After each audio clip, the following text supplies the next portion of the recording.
Dissension in the ranks has made a dicey process of electing a new Speaker of the Republican-controlled House. As Nicole D'Antonio reports, California Republican Kevin McCarthy became the first nominee in 100 years to fail to win enough support from his own colleagues during the first round of voting. And after 3 failed attempts, the House has voted to adjourn and try again on Wednesday. A speaker has not been elected.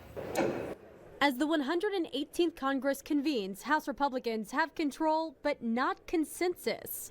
No one in this body has worked harder for this Republican majority than Kevin McCarthy. But Republican leader Kevin McCarthy of California fell short of the majority 218 votes to win the speakership in 3 rounds of voting.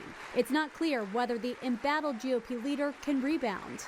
Members of the Hardline Freedom Caucus are withholding support after their demands were rejected. We said, we can get you to 218 with this.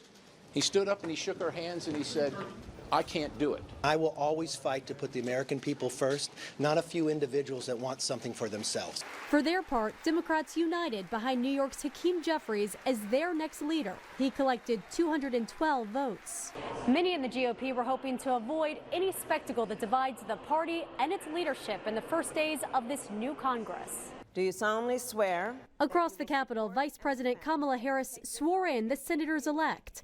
Kentucky Republican Mitch McConnell became the longest-serving party leader in Senate history. We have a lot of work ahead of us, so I hope we can find some ways to come together and not succumb to gridlock.